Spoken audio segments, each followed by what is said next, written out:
If you could make 25%, Jonah, in an average rate of return over the last couple of years in an investment, would you go for it every single time? We'll talk about it right here on our next episode.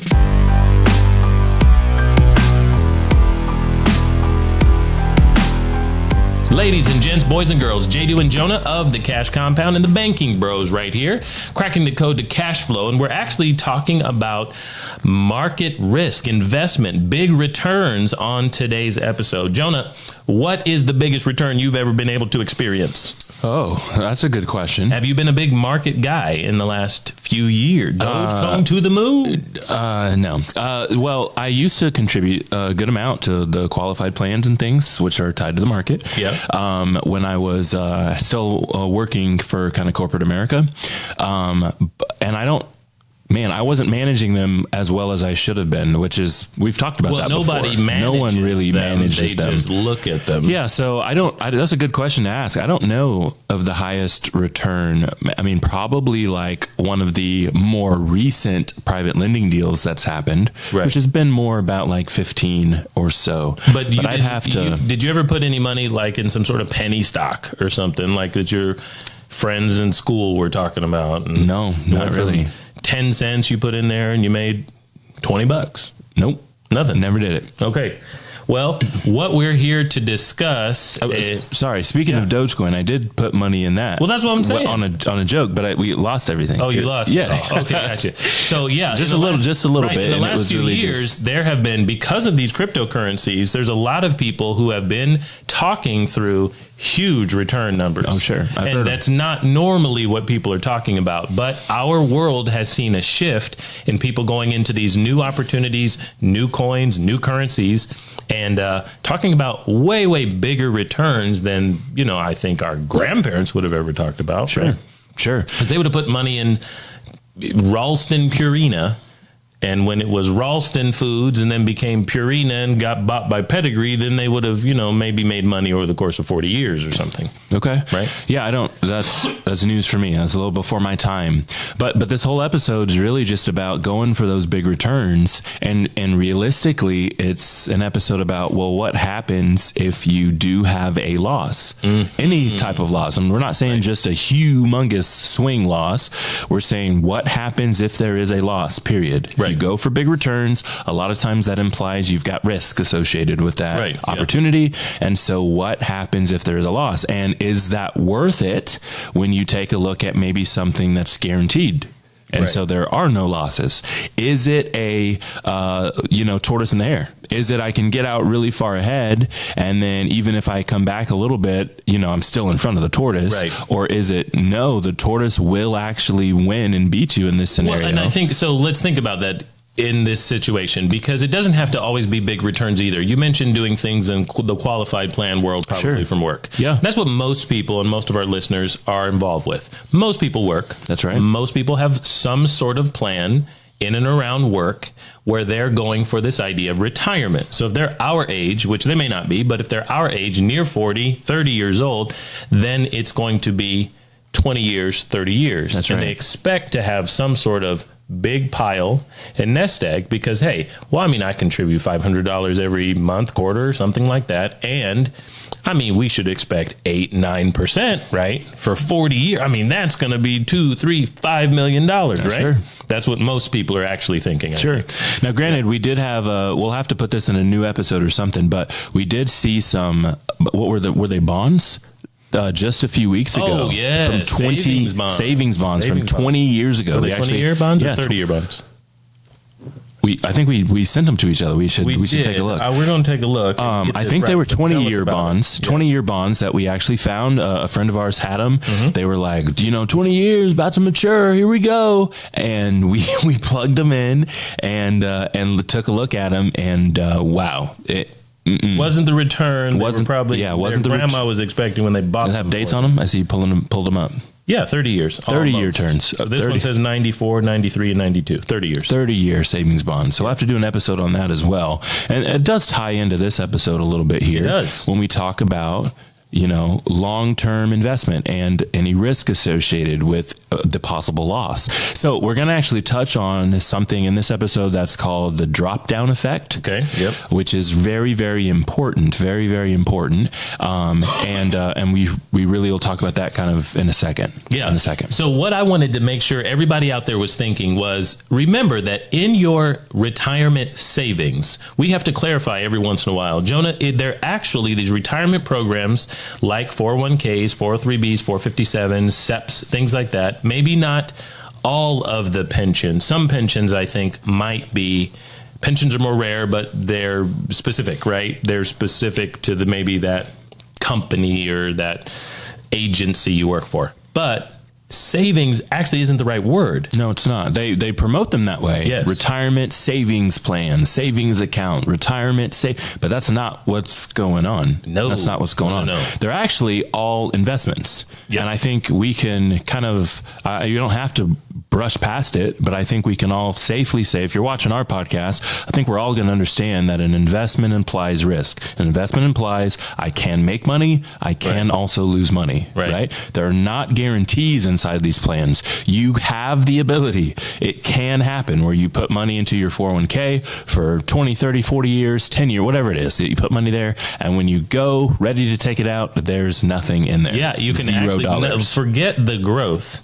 The principal. You can lose the principal. You put in the money you put in there ain't even there. If you had a savings account or a Folgers coffee can in the backyard, you'd still have the money. You'd still have the principal. Exactly. Yeah. So these are not savings plans. These are retirement. These are investment vehicles, right? And we always help people understand with one of our last episodes that control is not something you have in these plans. You don't control them.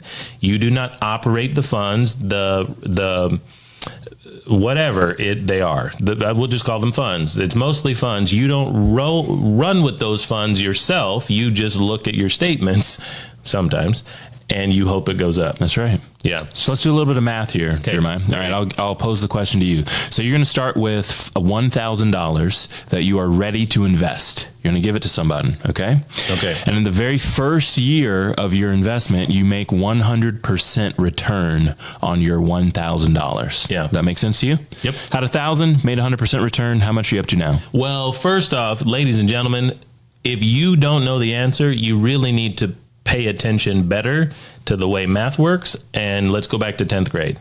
So if you have a 100% return, you got back all the money that you had, it didn't go anywhere, and you doubled it. 100% return. That's right. So now if I had 1,000 and I have all of that 100% returning, I now have 2,000. That's right. Okay. So first year doing pretty good, right? Excited about Very it? good. Okay. 100% rate of return? That's good. Second year. Yeah. Second year, you have a 50% loss. Now there's a new principal balance, right? Yes. Okay. Well, people miss that as well. So New I've principal got balance. 2 G's, right? That's right. And you have a 50% loss in year number 2.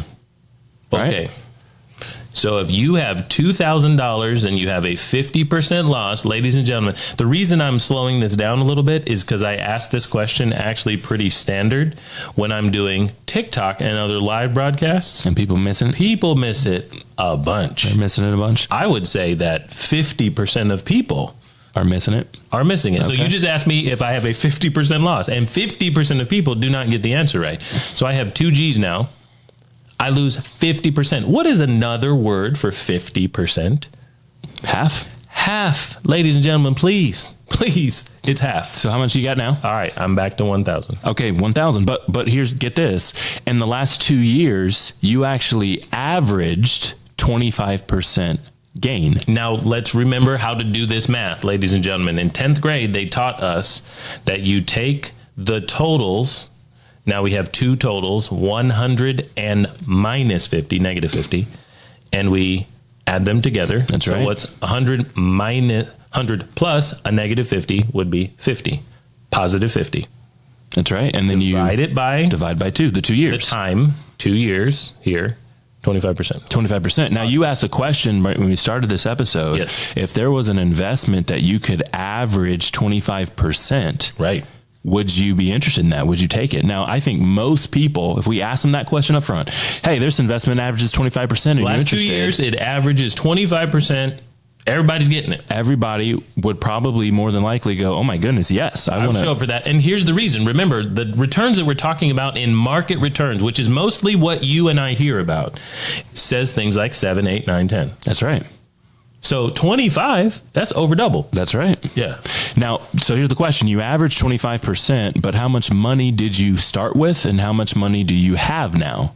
People get this wrong all the time unless you say it so slow. So we started with 1,000. I had a double 100% return, 2,000. I lost 50% of 2, go back to 1. So I started with 1. I ended with 1. I have the same amount of money I started with. So that's super interesting. Yep. Average 25% made $0. $0. Right?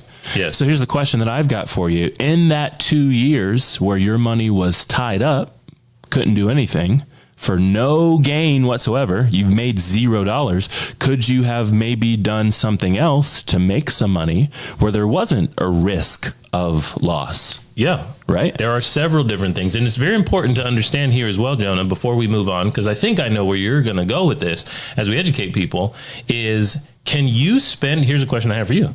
Can you spend an average rate of return? You cannot. That's not actual money. Right? Right. The money was locked up in whatever vehicle it was, whatever investment opportunity, savings plan, risk situation. I can't spend money, which that's the whole point of that. That's the whole point. So let me ask you this question. Yeah. You had this money locked up 2 years. Yeah. You made $0 after 2 years. Right. Right. But your average was 25%. So that's very Positive good. 25%. Anybody really would say that's great average, right? But you made $0. Here's my question. What if I had $1,000 and I put it in something that made me 1% guaranteed? 1%. I had it in there for 2 years. Yep. My question for you is, at the end of 2 years, who has more money, me or you? You do. I do. Right. So that's so interesting, isn't it? Yep. 1%. And I can make money where you have an average of 25% and made $0. Right. Isn't that funny? So the question is, sometimes when we are told, coerced into using products or placing our money in places that have these high averages or that have market risk associated with them, sometimes it doesn't make a lot of sense when you think about that particular vehicle. And you also have an option of something that's guaranteed to you, right? It's really crazy. Because you're right. The reason that we harp on this so often and we show it into live presentations. That's right. That when we're doing live presentations, or if you ever happen to see us in front of the room all over the country or maybe in our neck of the woods, we show an example with numbers. We got a great video we want you guys to see as well. And we'll link to it right here on our YouTube or wherever it is in the podcast notes. We'll make sure you can find this because we show people this. And I think it throws so many people off. I think it does because it threw me off. That's what I'm not saying things because I'm smarter than anybody. I would have played this game incorrectly in my head as well, and I did for years. So if people asked me this, I would have said, I'm going for these market returns every single time. And the crazy part about the video that you're talking about now, we show that the market had made more money, just like the question I asked you. There's a higher rate of return, 90% of the time. 9 years out of 10, there's a higher rate of return, but 1 year there was a loss. And if you have conversations with your family and friends, I'm sure you've had, right? Because I had friends that got into Bitcoin and Doge and whatever else, right? And they've done these certain investments at certain times. You hear about it. And what happens after they lose? You don't hear about it. Why? Because they lost all their money. It's not like they got their principals back. That's right. They lost their money. There's nothing to talk about. So during the time, it seems you're super behind. During the time where everybody has got this, these bull markets and whatever they're investing in, it doesn't matter what they're investing in. But the point is, when there's risk associated with their investment, they don't have their money. That's right. And when they lose it, they don't have any money. So that seems to me, again, from my simple standpoint, that seems like a terrible deal. Well, I have to put money in the system and then my money's locked. I can't use it, right? If I take it out, I don't have no ability to earn. So I'm locked. You'll have no ability to earn. I'm locked. Yeah. Then, assuming that I'm going for a big reward or I'm going for any type of gain in an investment type strategy, there's going to be risk associated. I'm not in control of this, so I don't know when the risk is going to happen. All I can do is hope and pray that I get in or get out out at the right times, right? I heard someone say recently that when you play that game, it's playing a game where you have to be lucky twice. Right. And how many times in your life has that happened? I've got to be lucky twice. I have to get in at the right time and I have to get out at the right time. Right. Right. How crazy is that? But not only that, so I've got trying to be lucky twice. I got my money locked up. And then like in a situation like we just described, I made $0 at the end of it. I could have put the money in the regular, everyday, conventional, even when whoever, and got more than that. I like the way you said that, because even when you got lucky once, 100% rate of return in our fictitious idea that we came up with, you got lucky one time. But how often is it because of the emotional psyche that you get out? Or if you think, number one, you got lucky, but do you know that it's not going up another 100? Exactly. So why would you get out? Or you can't yet because it's locked up in, let's say, a qualified plan. That's right. So it goes up, but you're not supposed to get out. You're going to be penalized and taxed on it if you take it now, and you're not retired, right? Right. So like, what are you going to do? Then I think the biggest point about our episode today that we wanted to chat about is just what's called the drop down effect. Yeah. So this is very, very important. This applies to any money investment plan program where you've lost money, anything at all.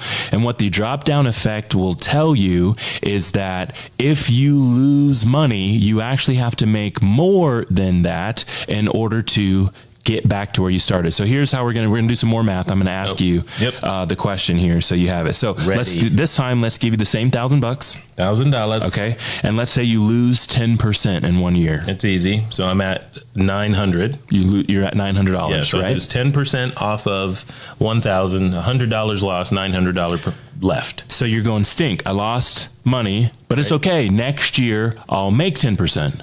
So I'll make 10% back. Sure. So I'll be back. Okay. I lost 10. I made 10. I'm cool. I'm even, right? Yes. I used to think this, but here's my question. Well, your principal has changed, right? You're not at 1,000 anymore. Correct. You're now at 900. So if you make 10% on 900, how much money do you have? I actually have $99. I'm $1 short, or $990. That's right. I'm $10 short. $10 short. Right? Correct. So let's do the same math that we just kind of did. One, you lost 10% and made 10%. You are not even. You started with $1,000. You're not even back to where you started, right? Let alone increased past $1,000 where you would be if you didn't have the loss, or if the loss wasn't associated in this particular plan or market. Does that make sense? Yes. So not only, so at $900, after you first lose the 10%, you've actually got to make 11.1% to get you back to where you would have been. Does that make sense? Right. That would put you back at $1,100, which is where you would have been if you didn't have the loss. You make 10% on 1,000, you'd be at 1,100. If you lose 10% on the 1,000 first, you're at 900. So 10% is not going to cut it. Right. You've actually got to go 11.1 to be back where you would have been without the loss. No, to be back where you started. Oh, I apologize. That's to break even. That, right? I apologize. Yeah, to break even. It is the break even. 11.1 will put you back at 1,000. Right. So it's the break even. Yes. Right. You've got to be even higher than that to be back where you would have been without the loss. Correct. So like you had said, if you made 1%, but it was guaranteed, which might be a little teaser for our savings bond episode. That is 1%. Right. You'd actually have more money because it just went up. You see what I'm saying? I think, ladies and gentlemen, what we're not trying to say here in this episode is that investments are bad news. We're not trying to say that you should not invest. You should not put your money in places that could earn and give you returns. We are trying to make you think about how you think. That's right. About investments, because you might be in a place right now. There's a lot of people that over the course of 10 years, 20 years, 30 years at their jobs, retirement plan, or what they've done personally in their investments, they're up. They are up. But they're nowhere near up what they would have been even if they had some sort of steady growth. That's right. Yeah. I think a lot of people misinterpret that in their head, right? We're making a easy point. Have $1,000, you lose 10%, you're at 900. You gain 10%, you're back at 990. Yes. You make 11.1%, you're back at 1,000, right? Yes. But what about the person who had 1,000, never lost anything and made 1%? They've got more money than you have. Right. Actual dollars, right? And a lot of people go, well, that'll never happen to me. What'll actually happen is I'll make a little, I'll make a little, I'll make a little, I'll make a little, and then there'll be a loss because it happens at some point, right? But the video you alluded to earlier even proves that.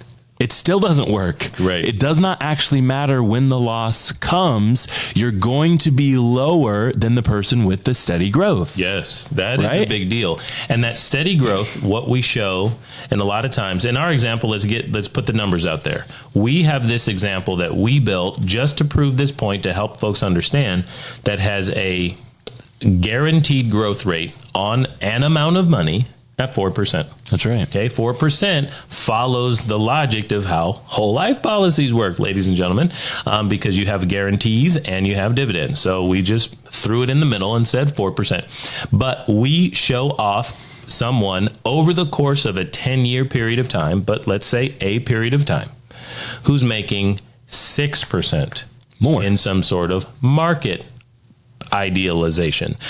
The point is that they have losses here and there. And when they have losses here and there, what's really crazy is if they have a significant loss, which is very much what's happened in 2022. That's right. I'm not saying that it has to be these numbers exactly, but we show in 2020 as well with COVID. So many people lost money. Yes. Right. Oh my goodness. We saw a lot of that. Before that happened in happened in 2012, happened in 2008. Yes. The losses come. Right. So that's the point. So the losses have come even in our adult lives, basically. Well, that's my whole adult life. So during those times when you have significant losses, the person who had the steady growth in a lower guaranteed number still is outperforming, which means lower guaranteed number, more money. That's what we mean. Actual dollars. Have more money, right? Yeah. Not an average, not 25% average, actual money. They have actual money. And we're not talking, and we're not showing this off based on, when we made up the numbers to prove the point, we're not showing crazy, ridiculous returns that most people don't know how to get or can't consistently get. We're not showing 8, 9%. We're showing 4. Which is numbers that are achievable by everyone here because everybody can have access to the banking systems that we talk about. We're not talking about the risk of the 8s and 9s and 10s and the idea that, hey, if we want to have massive returns, we have to take massive risk. Well, then you will have, over the long haul, for sure, 40 years of working careers, you will have massive losses in there as well. You don't know when they're coming. And generally, our economy moves upward and trends upward. Yes, but when you take the losses, you do not actually recover from them. Right. And ladies and gentlemen, we just wanted to point out to you that there's a better way.